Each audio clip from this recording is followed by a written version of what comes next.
Here's how to create a wireframe in Figma. This is a screenshot of the YouTube app, and here are some examples of its wireframe. A wireframe is the basic outline of a digital experience. Wireframes help you visualize your ideas, communicate them clearly, and iterate quickly. Let's open Figma and create a wireframe. Go to the top right, click on Create New, and select Design File. You'll see a blank Figma canvas. Feel free to rename your file at the top left. On the left, you'll find the pages and layers in your file, and right now we have nothing. At the bottom, you'll see the toolbar with all the important tools. On the right, you'll find the Properties panel to adjust your elements. To start, let's create a frame in the size of your mobile phone. Click the Frame tool. It's the second icon in the toolbar. Then, on the right, select your device size. Think of a frame as a piece of paper to draw on. You want to draw on a paper, not directly on your desk. Next, take a screenshot of an app you like, maybe YouTube, and paste the image to your file. The image might look a bit large. In that case, check the width of your frame under Layout. Then select your screenshot and change the width to that number right here. Once the sizes match, we can start building the wireframe on the empty frame. Now, wireframes only require two basic tools. Yeah, only two basic tools: rectangles and text. Rectangles represent shapes, and text is used for copy.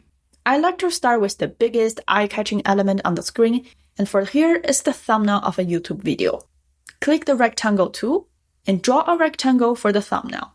Make sure you start inside the frame when you create the rectangle. Think of it like drawing on the piece of paper, not on your desk. Once you create the rectangle, you can resize it by dragging its edges or corners, and this now represents the thumbnail. Let's also add the elements around it, like the timestamp. For this, I will use a smaller rectangle and then adjust the fill color on the right to make it darker for contrast. To add the text on top, use the Text tool by clicking here. Adjust the font size and color on the right to match your design. For the profile picture, you can use a rectangle with rounded corner by adjusting the corner radius in the right. Or you can use the Ellipse tool by clicking the drop-down next to the Rectangle tool. If you want a perfect circle, hold Shift while dragging. Shift will be your best friend from now on whenever you need to keep proportions or align things. Now, let's add text boxes for the title and subtext. Many designers use placeholder text like lorem ipsum, but I recommend writing actual copy. It makes your wireframe way more meaningful and helps you see design details that are often overlooked. Now let's represent other elements, still using rectangles or text. For icons, you can simply use a rectangle and layer a text on top as a placeholder. For lines, you can either use a thin rectangle or select the Line tool from the rectangle dropdown. If you want to use keyboard shortcuts, they are usually the first letter of a word, like R for rectangle, T for text, and L for line. The Ellipse tool, however, is O. I guess O looks like a circle?